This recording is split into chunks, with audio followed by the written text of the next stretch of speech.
Hi, so I wanted to start a true crime YouTube channel, and we'll be talking about missing persons cases, some spooky stuff, murder cases, really anything true crime, and some other stuff. And I'll be doing all the talking while doing my makeup. I know that there's probably a lot of true crime YouTube channels, so I hope that if you like makeup and you like true crime, you'll want to stick around. But let's get right into it. Every Monday I will be uploading a true crime video, and we'll be calling it Menacing Mondays. I hope everybody likes it. And today we're going to be talking about 3 murders and a missing persons case that all took place in Lumberton, North Carolina in 2017. Now, let's get right in, okay?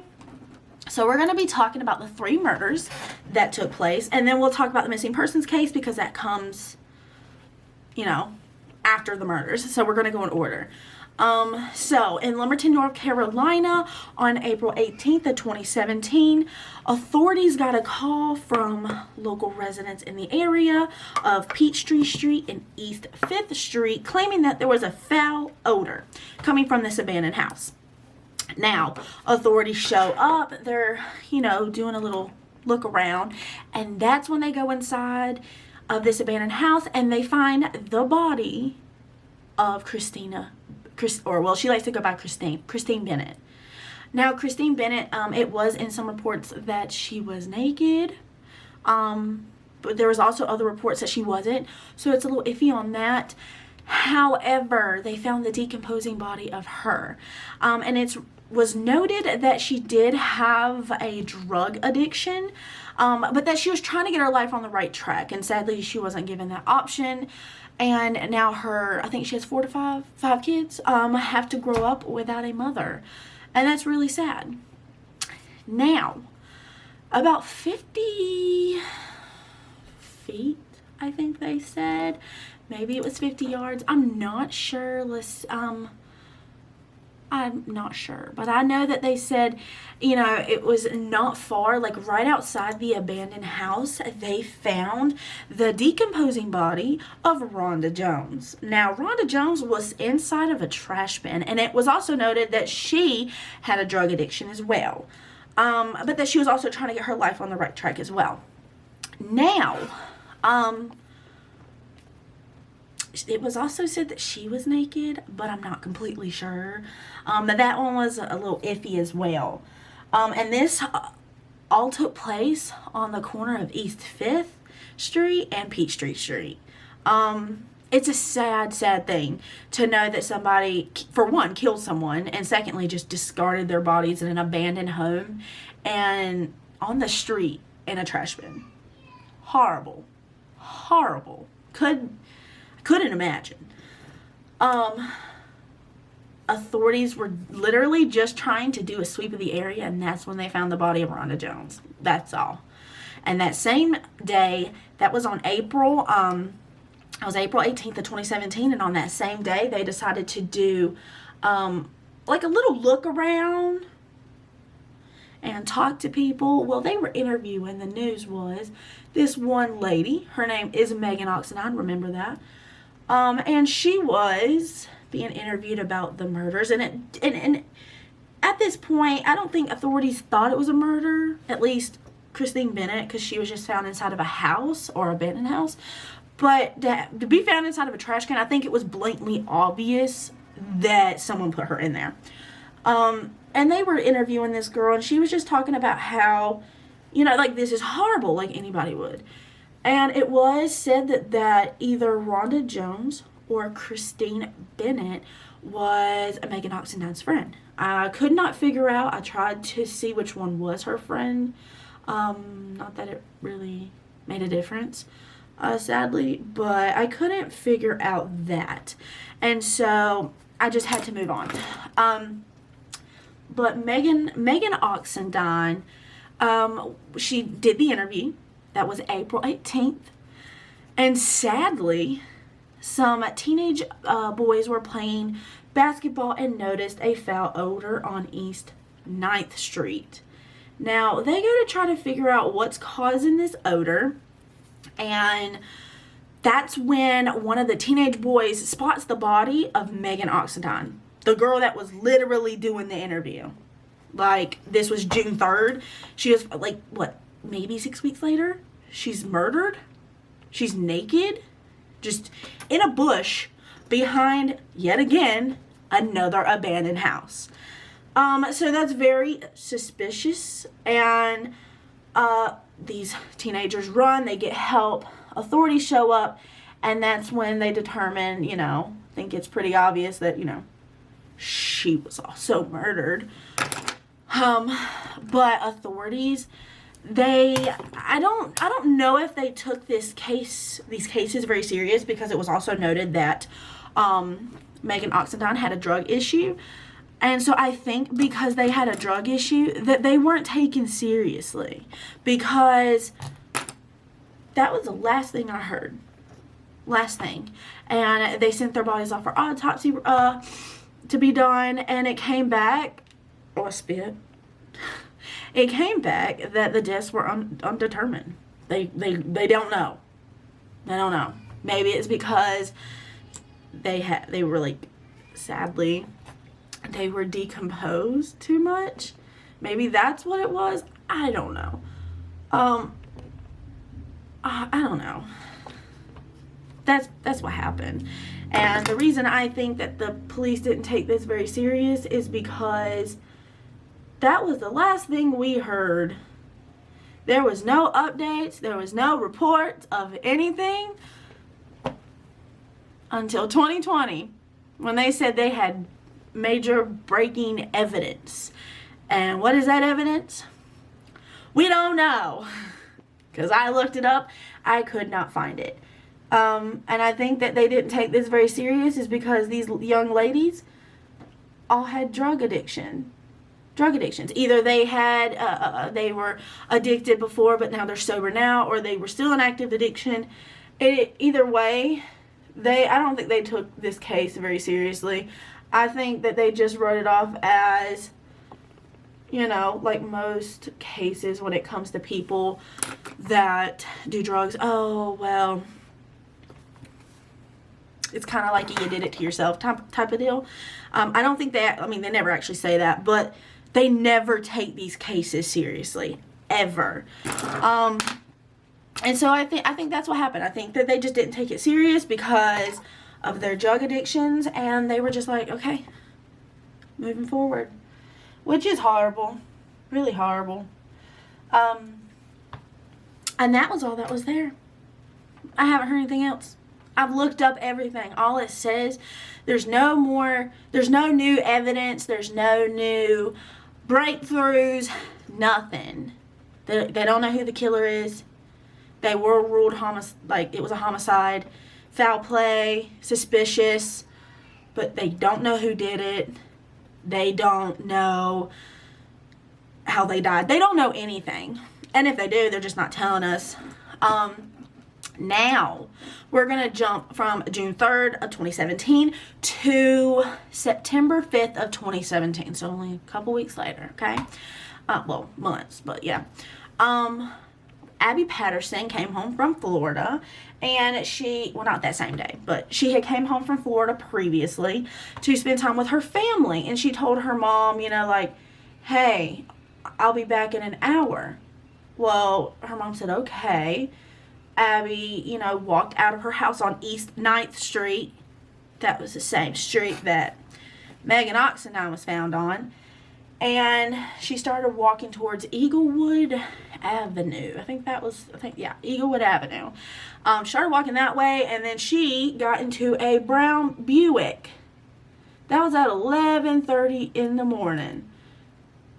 And that would sadly be the last time Abby would ever be seen or heard from again. Her mother has not heard from her since then. And if anybody knows Abby, they know how close her and her mother were. Like, kind of like best friends close. And it's real sad to know that she was just like, I'll be back in an hour. Like, it was a normal day. Like, hey, I'm going to the store, I'll be back. Like, that's what it was. It was just a normal day for her. She was like, I'll be back in an hour. And she sadly would never return. She would never return home. Now, at 6 o'clock at night, Samantha Lovett, her mother, you know, worried, it's been more than an hour, contacts authorities and says, hey, my daughter's missing, I need to file a report. And it is noted that they took her report then. They didn't do the whole, you have to wait 24 to 48 hours to report them. They especially do that with people that are adults, because they say adults have the right to go missing. They took this case pretty seriously. I think maybe because of all the other things that were happening. They were probably like, suspicious. So, they take a report. Abby is officially reported missing at 6. And her mother obviously is worried sick. Like, what's going on? Well, it came out that Abby got into a brown Buick. And so authorities, they find the person in this brown Buick. They talk to him. They're like, where's Abby? This is weird. And he's like, I don't know. But then, they say it takes a little bit. But then he comes out and he's like, I dropped her off at this location. Now, Abby was only like 2 major streets over from where the bodies were found. And cops won't release whether or not he dropped her off at that location. And it has been speculated that people think, well, maybe he dropped her off over there, because that area is very well known for drugs and prostitution. Not saying that Abby was a prostitute or saying that she was on drugs. It's just people have speculated, since she did have a previous drug addiction to heroin, that maybe she relapsed. And people have, you know, speculated, well, maybe the 3 women that were murdered, since they also had a drug addiction, maybe they were selling themselves to get money for drugs, or selling themselves for drugs. Now, that is just speculation. That is just, like, the cops, I don't even think said it. That's mainly just residents in the local area going, hey, did you hear so-and-so went missing? Okay, she's dead. I think this happened. Like, no one really knows for sure. All these women were trying to get their life on the right track. I personally have never had an addiction to anything, so I can't be like, yes, they definitely did, or, you know, no. And I can't say for sure if they would or wouldn't. So I'm just not going to comment on that. Anyways, so Abby's reported missing. They find the brown Buick and who was driving it. He says, I dropped her off in this location. They won't release his name, his identity, nothing. They won't even release the information that he gave them about the location he dropped her off in. It was just, it's gone. They won't talk about it. They won't discuss it. It is a no-no. And so everybody was like, that's why everybody was speculating, well, maybe she was dropped off over here. And now we're going to get into a lot of the rumors that people have. A lot of people think that Abby maybe met the same fate as these girls, and maybe. I mean, I don't know. I got it in my eye.